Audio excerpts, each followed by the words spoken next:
In this video, I will show you how to delete Siri history on iPhone. So let's get started.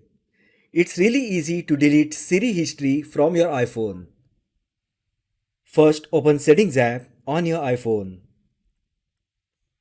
Now scroll down and tap Siri and search.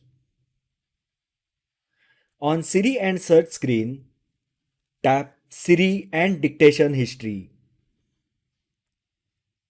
On Siri and dictation history page, you will find a button Delete Siri and dictation history. If you are sure to delete the Siri history, then tap Delete Siri and Dictation History. And all the searches made on Siri will be deleted. So that is how you can delete Siri history on iPhone. If you find the video helpful, then like the video, share with your friends and subscribe to my channel. Thanks for watching and I will see you in the next video.